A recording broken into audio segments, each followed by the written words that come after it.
हमारे साथ जो शख्सियत खड़ी हैं वो कोई आम शख्सियत नहीं, ये राजस्थान की रहने वाली हैं और इस वक्त इनके यहाँ करीब 40 से 45 डिग्री सेल्सियस तापमान है। इसके बावजूद इनके खेतों में सेब के फसल लहलहा रहे हैं। सेब, जी हाँ, 40 से 45 डिग्री तापमान में सेब की खेती करने वाली ये शख्सियत हर साल 30 से 35 लाख रुपए बागवानी से कमाती हैं। तो आइए हम इनसे परिचय भी कराएंगे और ये भी बताएंगे कि कैसे आप भी गर्मी के मौसम में सेब, अनार आदि फलों की खेती कर सकते हैं। राजस्थान में आमतौर पे महिलाएं जो है घूंघट में रहती हैं और अब तो परिपाटी बदल रही है, लेकिन आमतौर पे जो जिस उम्र के पड़ाव में आप हैं, आप से तो और भी ज्यादा उस टाइम की महिलाएं और भी ज्यादा घूंघट में रहती थी। आपने कैसे इन बेड़ियों को तोड़ा और कैसे इसकी शुरुआत की, खेती की तरफ कैसे आपने कदम रखा? उस समय मैं भी घूंघट निकाला करती थी और मेरी सास मुझे बाहर भी नहीं निकलने दिया करती थी कि भाई बहुएं वो घर का काम करती हैं या खेती का कर ले। तो जब मुझे 2005 में मुझे अलग कर दिया गया तो मैंने अपने पति से यही कहा कि भाई हम घर पे हाथ पर हाथ बढ़े। अलग का मतलब घर में बंटवारा हुआ? जी, बंटवारा हो गया हमारा। तो बंटवारा होने के बाद मैंने अपने पति से कहा कि भाई मैं घर पे हाथ धरे बैठी रहती हूँ, भाई आप तो चलो होमगार्ड की नौकरी कर रहे हो, तो मैं घर पे बैठी क्या करूंगी। तो उन्होंने कहा कि आपको क्या करना, तो मैंने कहा खेती को अगर हम अलग हटके करेंगे तो ही हम आगे बढ़ सकते हैं। तो मैंने अनार को चुना था। तो उस समय 2008 में मुझे उद्यान विभाग से मुझे अनार मिली थी, 220 पेड़ मैंने लगाए थे। वो लगाने के बाद मेरे पास पानी नहीं था। कितना क्षेत्रफल आपके खेती कितनी है आपकी? मेरे को 5 बीघा खेती मिली थी, या 1 एकड़ बोलते हैं उसको। तो उसके अंदर मैंने पेड़ लगाए थे 220 पेड़। तो उनका जो डिस्टेंस था वो 15 बाई 15 था। तो जब 2008 फिर मैंने उनमें ड्रिप सिस्टम लगाया, क्योंकि ड्रिप सिस्टम से हम पेड़ को अच्छी तरह से सींच सकते हैं, क्योंकि उनमें पानी की नमी बनी रहेगी, पानी अपना खराब नहीं होगा। और उसके बाद 2013 में जब हमें सोलर पंप मिला तो फिर हमने सोलर पंप से सींचना शुरू कर दिया। तो जब 11 में इनकी जो फसल मिली हमें, उनके मुझे 3 लाख रुपए मिले। तो कहते हैं ना, 3 लाख रुपए देखकर तो किसान खुश हो जाता है, जबकि कोई 3,000 रुपए नहीं देखता, वो 3 लाख देखे तो वो खुश हो जाता है। तो ये देख करके मेरे अंदर इतना हौसला बढ़ा। अनार से आपको 3 लाख रुपए मिले? जी, अकेली अनार से। पहली कमाई थी आपकी? वो मेरी पहली कमाई थी। उसके बाद 13 के अंदर मैंने अपने पति से कहा कि आप भाई होमगार्ड की जॉब करते हो तो आप छोड़ दो, क्योंकि हम सब मिल करके इस खेती में लगेंगे, इसको आगे बढ़ाएंगे। ये सोच करके मैंने अपने पति को उनकी नौकरी से रिजाइन दिलवा दिया। और उसके बाद मैंने अपने खेत में नींबू, मौसमी, अमरूद, एप्पल, हर वैरायटी के पेड़ लगाए। फिर हमने 19 से पौध तैयार करना शुरू कर दी। तो आज अगर आप जाकर के देखोगे, इस 45-48 डिग्री के अंदर एप्पल इतने लगे हुए हैं, एक एक पेड़ पे 40-40 किलो वजन है। छोटा पेड़ है उस पे 20 किलो है, बड़ा उस पे 40 किलो है, क्योंकि 40 किलो तक की क्षमता होती है उसकी सहन करने की। तो आज उनमें इतने लगे हुए हैं। अगर 20 दिन बाद अगर आप आकर के देखोगे, एक बरसात होगी तो उनमें कलर ऑटोमेटिक ही आ जाएगा। संतोष जी, ये बताइए कि कौन से एप्पल की वैरायटी आप यूज करती हैं, मतलब उसका पौधा खेती करती हैं जो इतने तापमान में भी अच्छी पैदावार दे रही है? वो है हरिमंड 99 है उसका नाम, और वो 50 डिग्री टेम्परेचर तक भी सहन कर सकता है। और मेरे यहाँ पर आज मैंने 80 पेड़ लगा रखे हैं और उन्हीं के साथ में उन्हीं की पौध तैयार करी है। मैं हर साल 10,000 प्लांट तैयार करती हूँ, जो अलग अलग किसान भाइयों को देती हूँ। उसी के साथ में 20,000 अनार के तैयार करती हूँ, नींबू के तैयार करती हूँ, मौसमी के तैयार करती हूँ। हर वैरायटी के पेड़ तैयार करके मैं किसान भाइयों को देती हूँ, क्योंकि मैं चाहती हूँ कि जो महिलाएं हैं उनकी ये सोच है कि हम घर पे ही चूल्हा चौकी का काम करें, लेकिन नहीं, मैं उन्हें अलग हट करके उन्हें अपने पैरों पे खड़ा करना चाहती हूँ। तो मैं ज़्यादा से ज़्यादा महिलाओं को जोड़ रही हूँ। जो युवा किसान है, सबने यही कहा है कि भाई खेती तो घाटे का सौदा है, लेकिन मैंने उस घाटे के सौदे को आज मैंने नकार दिया है। और हमारा जो अगर बिजनेस करना है तो अपनी खेती में करेंगे, चाहे हम उसमें कितनी भी मेहनत क्यों ना कर लें। दूसरे के यहाँ हमें नौकरी करने नहीं जाना पड़ेगा, और अपने ही खेत में हम जितनी मेहनत करके जितना भी कमाना चाहेंगे अपने खेत में हम कमा सकते हैं। अच्छा, उस सेब की खेती में जो आपने बताया कि गर्मी में आप लगाते हैं, उसमें क्या क्या किन किन बातों का ध्यान रखना चाहिए और कैसे वो उसकी अच्छी पैदावार हो सकती है? उनमें एक तो फल छेदक मक्खी आती है, उसका सबसे ज़्यादा ध्यान रखना चाहिए। उसके लिए हमें फेरोमोन ट्रैप आती है, वो लगा देनी चाहिए, जिससे कि वो सुनहरी मक्खियाँ होती है उसके अंदर आ जाती हैं, जो उस पर डंक नहीं मारती हैं। और इसके लिए एक हमें जो जीवामृत है वो बना करके डालना पड़ेगा, क्योंकि वो तापमान को सहन कर सकते हैं। और उसी के साथ हमें पानी का ध्यान रखना पड़ेगा। ये नहीं कि उसका अलग पानी देना है, जो और नॉर्मल पेड़ों को अपन प्लांट में पानी दे रहे हैं ना, उतना ही पानी उसमें लगता है। और जो खाद है गोबर की है, उसमें हम निरंतर देते रहेंगे और उसमें रसायन का प्रयोग नहीं करेंगे।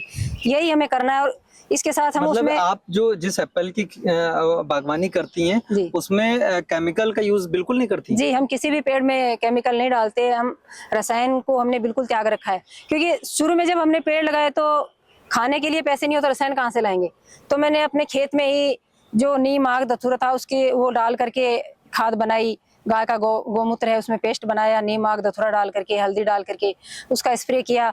तो मैंने ओरिजिनल गाय का जो गोबर था उसी की खाद बनाई और वही हम आज डाल रहे हैं, और जिससे कि हमारा जो पेड़ है वो इतना है कि उसको आप बता नहीं सकते कि ये 15-16 साल का हो गया है। इनके जो उत्पाद होते हैं वो कहाँ पे आप इसकी बिक्री कहाँ करती हैं आप? इनका पहले हम चलो उत्पादन ले तो लेते हैं, लेकिन हमें इनमें बेचने में कठिनाई आती है, लेकिन मुझे उसमें नहीं आई कठिनाई, क्योंकि जब मेरे पति सीकर जाते थे नौकरी करने के लिए तो हर मॉल वाले, हर अधिकारी जो था उन्हें जानता था, तो वो यहाँ से 20-25 किलो लेके जाते थे और उन्हें टेस्ट करवाते थे। जो बाजार की लाके टेस्ट की और वो हमारे घर की टेस्ट की तो उनमें रात दिन का अंतर था, क्योंकि वो तो रसायन से तैयार की हुई थी और हमारी जैविक तरीके से तैयार की हुई थी। और अगर हम उस अनार को या एप्पल को तोड़ के रख देंगे तो अनार जो थी वो 1 महीने तक खराब नहीं होती थी। और वही अपने सेब में है, अगर अपन उनको तोड़ के बाजार का लेके खाएंगे तो उसमें टेस्ट नहीं है बिल्कुल भी, वो चमचीड़ा लगता है ऐसे। और अगर उसको खाते हैं तो इतना सॉफ्ट है, इतना नरम है, खाने में भी टेस्टी है। तो इनकी ये खास बात देकर के हर कोई मेरे खेत से आकर के ही, बाजार मेरा खेत में ही है और मुझे कहीं लेके जाना नहीं पड़ता है। और उसी के साथ मैंने अपनी शेखावटी कृषि फार्म.com से फेसबुक और यूट्यूब चैनल चला रही हूँ। तो शेखावटी?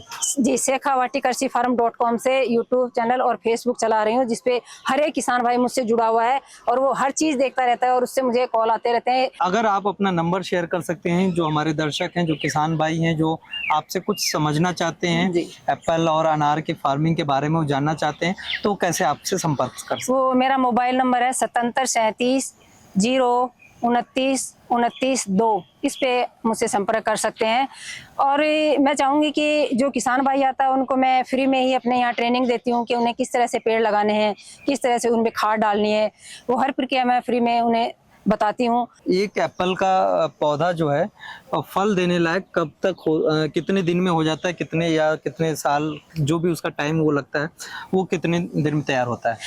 वो तो चाहे एप्पल का हो, मौसमी का हो, नींबू को, कोई भी प्लांट है, उस पे फल तो जल्दी आ जाते हैं, लेकिन उन फलों को हमें तोड़ के डाल देना चाहिए। 2 साल तक हम उसका फल तोड़ के डाल देंगे, तीसरी साल वो कहाँ पेड़ पे मतलब वो जमीन के अंदर ही डाल दें? हाँ, वो तोड़ के अलग ही फेंक देंगे उसको, उस पे लगने नहीं देंगे, क्योंकि वो अगर लगेगा तो वो उसको बढ़ने नहीं देगा पेड़ को। इसलिए हमें पेड़ को बढ़ाना है, तो इसके लिए हमें 2 साल तक उसके फल तोड़ के डाल देने चाहिए। और उनके अंदर जो खाद डालनी है हमें तने के पास नहीं डालनी है, तने से 1 फीट दूरी पर डालेंगे, क्योंकि उसकी जो बारीक जड़ें होती है वो साइड में होती है, तो वो खुराक ले सकती हैं। और पानी भी हम थावला बनाएंगे थाली के आकार का, जो कि पानी चारों तरफ नमी फैल जाए, इससे ज्यादा पानी नहीं देना है हमें। अच्छा, ड्रिप इरिगेशन से आप पानी डालती हैं? जी, और ड्रिप इरिगेशन से भी ये होता है कि जैसे सीधी ड्रिप बना देते हैं, उसमें 2-2 ड्रिप लगा देते हैं, वैसे नहीं लगानी है हमें उसे गोल घेरा बना के लगानी है। मतलब पेड़ के पौधे पेड़ के गोल घेरा बना देंगे ताकि चारों तरफ से उनमें नमी आ जाए। छोटा पेड़ है तो उसमें 4 ड्रिप लगा देंगे, और वो बड़ा हो गया तो उसके हम सर्किल बढ़ा देंगे, 5-6 ड्रिप लगा देंगे तो उसमें नमी बिल्कुल आ जाएगी। कब लगाते हैं इस एप्पल को? ये हम जनवरी में भी लगा सकते हैं और जुलाई में भी लगा सकते हैं। जनवरी और जुलाई में लगाते हैं। और कब इसके फल तैयार होते हैं? फल इसका फरवरी में फ्रूटिंग स्टार्ट होता है और जून लास्ट, जुलाई फर्स्ट में वो तैयार हो जाता है पक्के। और अनार की सीजन में 2 बार आती है, एक तो जुलाई लास्ट अगस्त फर्स्ट में तैयार हो जाता है, अगस्त सितंबर में, और एक आता है नवंबर लास्ट दिसंबर फर्स्ट में। 2 में से हम कोई सी भी बाहर ले सकते हैं। हम तो सर्दी वाली लेते हैं, क्योंकि जनवरी में तो हम इनकी कटिंग ले लेते हैं, जिससे कि पौध तैयार कर लेते हैं। उसके बाद सर्दी में जब वो फल आते हैं नवंबर लास्ट दिसंबर फर्स्ट में, वो हम इनकी फल लेते हैं। अच्छा, और एक चीज और ही बताइएगा कि उत्पादन कितना होता है, जो आप वैरायटी का एप्पल यूज करती हैं उसका उत्पादन कितना होता है? इनका तीसरी साल तो जैसे 5 किलो तक ही आएगा, पेड़ छोटा है तो उसके ऊपर अपन 5 किलो ले सकते हैं, और इससे बड़ा हो गया तो 10 किलो, 15 किलो, 20 किलो ऐसे हम बढ़ा सकते हैं उसका। और यही अनार की बात है, अगर तीसरी साल है तो उस पर हम 10 से ज़्यादा नहीं ले सकते, क्योंकि उससे पेड़ टूट जाएगा, और उसके बाद हम उसे 40 किलो तक एवरेज उस पर ले सकते हैं। 3 जो मुख्य जो फल हैं, इनसे आप साल भर में कितनी आमदनी करती हैं? ये जो मेरे पास फल हैं, फल और पौध, इन सब की मैं 35 लाख रुपए तक इनकम कर लेती हूँ। और उसी के साथ मैं लेबर भी रखती हूँ मैं, क्योंकि अगर हम एक खेत में काम कर रही हूँ, या तो मुझे किसी दूसरे के यहाँ काम करने जाना पड़ता, और आज मैं खेत में काम करके मैं 5 मजदूर लगा रही हूँ, तो इससे क्या हमारी बेरोजगारी भी कम होगी। और इसी तरह अगर सब करेंगे तो बेरोजगारी हमारी खत्म भी हो सकती है। जैसे एक किसान अगर 5 लेबर रखेगा तो 5 लेबर अपने आप कम हो गए। तो मैं लेबर भी रखती हूँ। साल का ये मानो कि उन्हें 5 लाख रुपए तक तो मैं उन्हें दे ही देती हूँ। 5 लाख रुपए लेबर, लेकिन फिर भी 30 लाख के करीब जी, आपका शुद्ध 30 लाख मुनाफा हो जी, जाता है। जी। लागत वगैरह सब मिलाकर उसमें हटाकर जो है 30 लाख का जी, मुनाफा होता है। उसमें मेरा पूरे परिवार काम करता है। जैसे मेरी बहू है, बेटा है। मैंने बेटे को भी एग्रीकल्चर से बीएससी करवाया है। और ये करके मैंने कहा कि भाई तू नौकरी नहीं करेगा, तुझे खेती में ही काम करना है। तो वो आज खेती में ही काम कर रहा है। तो खेती छोड़ के वो बाहर क्यों जाएगा? क्योंकि पूरा परिवार हमारा एक साथ है। अगर वो नौकरी करने गया तो वो बच्चे भी साथ लेके जाएगा, तो फिर हम तो घर पे अकेले हैं। तो मैं चाहती हूँ कि खेत में ही काम करके हम पूरा परिवार एक साथ रह सकते हैं और अपनी कमाई कर भी सकते हैं।